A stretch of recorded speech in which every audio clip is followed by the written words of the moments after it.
আমি বর্তমানে অবস্থান করছি মিঠাপুকুর থানার মির্জাপুর নামক গ্রামে। আর সামনে যে বাড়িটা দেখতে পাচ্ছেন, এইটা আমার মামার বাসা, অর্থাৎ মামার বাড়ি। যদিও মামার বাড়ি আছে, কিন্তু মামারা এখানে থাকে না, মামারা থাকে ইন্ডিয়ায়। দিন পর মামার বাড়িতে আসছি,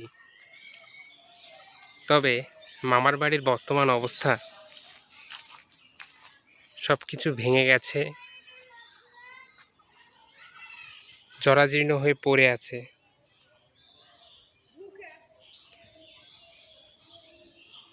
আর এখানে কালী মন্দির, আর এখানে বেলের গাছ, আর ওই পাশে একটা আমের গাছ ছিল। আর ওখানে যে ভাঙা অংশটা দেখা যাচ্ছে, ওইটাতে রান্নাঘর ছিল আমার যতটুকু মনে আছে। এটা মামাদের ঘর ছিল, ঘরটা এখনও আছে, তবে জানলা দরজা সব ভেঙে গেছে। 2 বছর আগে একবার আসছিলাম, আজকে আবার আসছি।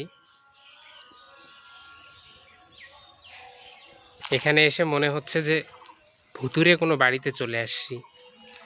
বাড়ি আছে, তবে ঘরের ভিতরে কিছুই নেই।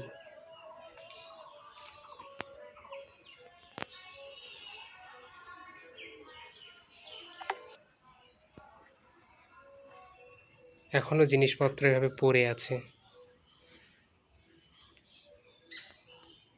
কি একটা অবস্থা! ইলেকট্রিসিটি আছে, মিটার, সব কিছুই আছে, শুধু থাকার মতো পরিবেশ নেই। জায়গাটা পড়ে আছে দীর্ঘদিন ধরে, তাই এখানে ঘাস লাগিয়ে রাখা হয়েছে। এটা ছিল মামির রান্নাঘর। এইটা বাড়ির সামনের অংশ, খুলি যাকে বলে। আর ওই পাশে সুপারির বাগান, এটা আগে ছিল, এখনও আছে। আর এটা হচ্ছে মামাদের পুকুর, যদিও এটা বিক্রি করে দিছে। তবে মামাদের এই পাশের ভিটের অংশ, বাড়ির অংশ, আর এই পাশে খুলির অংশ, এইটা এখনও আছে। মামারা ইন্ডিয়াতে।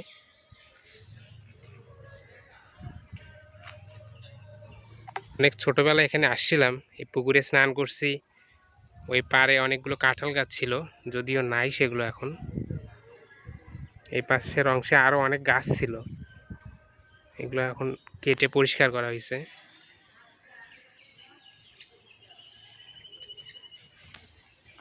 ঈদের ছুটি, পূজার ছুটি হলে মানুষ মামার বাড়ি আসে, তবে আমাদের সেই সুযোগ নেই। তারপরও মামার বাড়ির এখানে আসছি, ভালো লাগলো নিজের মধ্যে। মামার বাড়ির সামনের অংশটা অনেক বড় ছিল। এই পাশে যে বাড়িটা দেখতে পাচ্ছেন, এটা ছিল না এখানে। পরবর্তীতে এই জায়গাটা বিক্রি করার কারণে এখানে বাড়ি করা হয়েছে। আর এই পাশে যে সুপারির বাগান, এটা আগে থেকেই ছিল, এখনও আছে। আর এই পুকুরটা অনেক গভীর, যদিও জল অনেক কমে গিয়েছে। মামার বাড়ির স্মৃতি। বাড়ি আবার কবে আসবো তা ঠিক জানি না, তাই ভিডিও করে রাখা। পরবর্তীতে এই বাড়ি থাকবে কি না, ভেঙে ফেলবে, সেজন্য ভাবলাম একটু ভিডিও করে রাখি। এটা মামাদের বাড়ির পিছনের অংশ, যদিও আমি কখনো এই অংশে আসিনি। আর এই জমিটাতে সুপারির গাছ লাগায় রাখছে, পিছনের অংশ।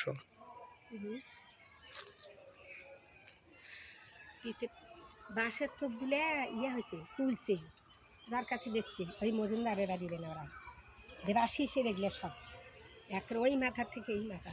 ভাবেন দিদের ঘর, দিদের ঘর। এটা মামাদের জমি, যদিও এই জমিটা বিক্রি করা হয়েছে। আর এখানে সুপারির গাছ লাগানো হয়েছে।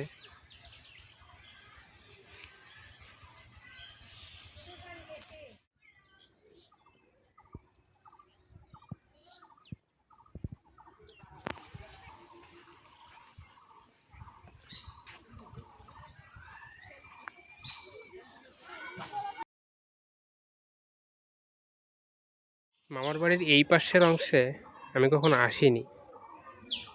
আজ যেহেতু এখানে এসেছি তাই ভাবলাম পুরো বাড়িটা একটু ঘুরে ঘুরে দেখি, পরবর্তীতে এই বাড়ি থাকবে কি না।